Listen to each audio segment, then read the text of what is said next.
Um dos princípios fundamentais do direito do trabalho é o princípio da continuidade da relação de emprego. Exatamente por isso, apenas em casos especiais ocorre a paralisação do serviço, que é o caso da suspensão e da interrupção do contrato de trabalho. Em ambos os casos, o empregado não presta serviços, mas continua valendo o vínculo de emprego. É sobre isso que a gente vai falar agora. Tanto na interrupção quanto na suspensão do contrato de trabalho, o empregado deixa de prestar serviço. Essa é a característica principal que existe tanto na suspensão quanto na interrupção do contrato de trabalho. Além dessa característica principal, existem outros pontos em comuns entre suspensão e interrupção do contrato de trabalho.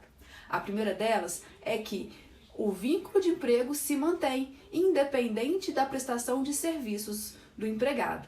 A segunda característica em comum entre ambas é que o empregado, quando retorna ao trabalho, ele mantém todas as vantagens que foram concedidas aos empregados da mesma categoria no período que esse empregado ficou com o seu contrato suspenso ou interrompido. E o terceiro ponto em comum também é que tanto no caso de suspensão quanto no caso de interrupção é vedado ao empregador dispensar o funcionário. Então, ele mantém o vínculo, não pode ser dispensado e quando ele volta, ele adquire todas as vantagens que os demais empregados dessa categoria receberam no período que ele esteve afastado. Agora, qual é a diferença entre interrupção e suspensão do contrato de trabalho? É isso que você precisa saber para a sua prova. A diferença entre elas para saber reconhecer se é uma hipótese de suspensão ou de interrupção do contrato de trabalho. Começando pela suspensão do contrato de trabalho. Enquanto o contrato de trabalho fica suspenso, o empregado não presta serviço, ele não recebe salário e o tempo de trabalho, o tempo que o contrato fica suspenso não é contado como tempo de serviço. Então percebam que no caso da suspensão do contrato de trabalho, a principal obrigação, tanto de empregado quanto de empregador, fica dispensada. Qual que é a principal obrigação do empregado? Não é prestar serviço? Qual que é a principal obrigação do empregador? Não é pagar salário? Enquanto o contrato estiver suspenso, nenhuma das partes vai estar cumprindo a principal obrigação, que é de trabalhar e de pagar salário. Então, na suspensão do contrato de trabalho, é um macetinho para você. Suspensão, sem salário e sem contagem de tempo de serviço. Na suspensão não há pagamento de salário, não há contagem de tempo. É o que acontece, por exemplo, quando o empregado ele tem uma suspensão disciplinar. Ele cometeu alguma falta e foi suspenso. Nesse período que ele ficar suspenso, ele não recebe salário. Também um exemplo de suspensão é no caso do empregado que tem alguma estabilidade que exige o inquérito judicial para apuração de falta grave.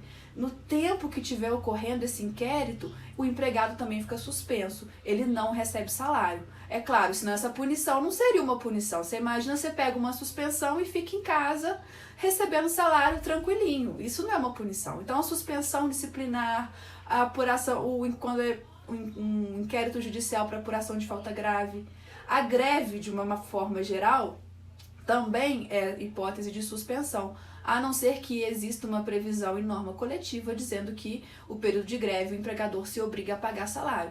Mas a regra é que enquanto o empregado estiver em greve, ele não recebe salário. Se ele não recebe salário, é hipótese de suspensão. Aposentadoria por invalidez. Muita gente acha que a aposentadoria por invalidez encerra o contrato de trabalho. Não. A aposentadoria por invalidez, quando o empregado se aposenta por invalidez, o contrato dele continua vigente. Ele só fica suspenso. Por isso que ele não recebe verba rescisória, porque ele não foi dispensado. E o empregador não pode dispensar também o empregado que está afastado por aposentadoria por invalidez. Por isso que fica suspenso o contrato. Ele não recebe salário, o que ele recebe é o benefício previdenciário, não é o empregador que paga. E o empregador também não pode dispensar, porque enquanto o contrato está suspenso, é vedada a dispensa. Lembra que a gente falou no comecinho do vídeo, um dos pontos em comum entre suspensão e interrupção? O contrato não pode ser extinto enquanto ele estiver suspenso. O empregado que está aposentado por invalidez, ele continua sendo empregado da empresa. Já a interrupção do contrato de trabalho, o empregado fica dispensado de prestar serviço, mas a obrigação principal do empregador continua, ou seja, o empregador continua pagando o salário do empregado. Então, no caso da interrupção, o empregado não trabalha, mas ele recebe. Se ele recebe, não é interrupção. Lembra? A principal característica da suspensão, é não pagamento de salário. Na interrupção, há o pagamento de salário. Então, percebam que a principal diferença, e é o que vai ajudar você na prova, é usar esse raciocínio. Enquanto o empregado não está trabalhando, ele está recebendo salário? Se ele está recebendo salário, é interrupção. Se ele não está recebendo salário, é suspensão. Então, por exemplo, quais são os maiores exemplos e os mais comuns no dia a dia de interrupção? Férias. Durante as férias, o empregado está recebendo salário? O empregado está recebendo salário. Então, férias é a hipótese de interrupção. Repouso semanal remunerado. Ele, como o próprio nome diz, ele é remunerado. Então, o empregado está recebendo, está contando tempo de serviço, é interrupção do contrato de trabalho. No caso de interrupção, também há contagem de tempo. Então, o macetinho, no caso da interrupção, é interrupção inclui salário, inclui contagem de tempo. Suspensão, sem salário, sem contagem de tempo. Interrupção, inclui salário, inclui contagem de tempo. É muito fácil esse raciocínio para você chegar na hora da prova e não confundir casos de interrupção e suspensão do contrato de trabalho.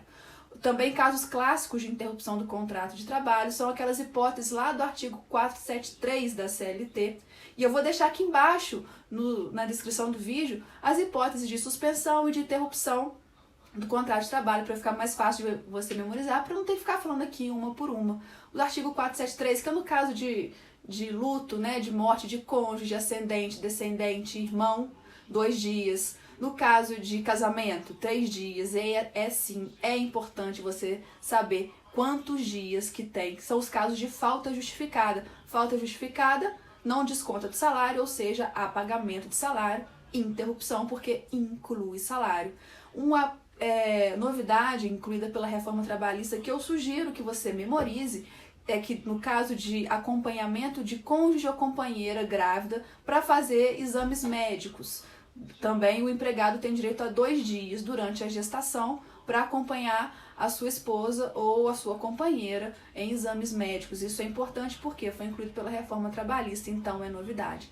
Então lembrem, inclui salário, inclui tempo de serviço e interrupção.